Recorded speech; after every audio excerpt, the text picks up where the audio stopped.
حضرت ایوب طاہر کردی رحمت اللہ علیہ، یہ واقعہ 800 سال پہلے کا ہے اور یہ قبر مبارک دمشق میں ہے۔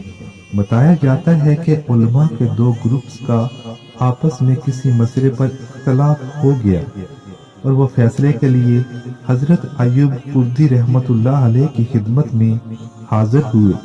کردی رحمت اللہ علیہ صاحب نے کہا کہ میں اس بارے میں کل بتاؤں گا، آپ لوگ کل میرے پاس آئیں۔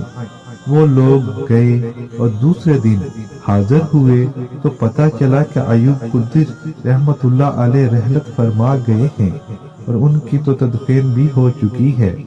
دونوں گروہ قبر پر فاتحہ کے لیے چلے گئے۔ وہاں ایک شخص نے کہا، آپ نے تو ہمارے درمیان فیصلہ کرنا تھا۔ اس آواز پر قبر سے پیر باہر نکل آیا۔ علماء کے درمیان مباحثہ نبی اکرم صلی اللہ علیہ وسلم کی رحلت کے بعد حیات کا تھا، جس پر ولی اللہ نے بتایا کہ دیکھو، جب غلام کی حیات کا یہ عالم ہے تو آقا کریم صلی اللہ علیہ وسلم کیسے ہوں گے؟ اور یہ ان کے سوال کا جواب تھا۔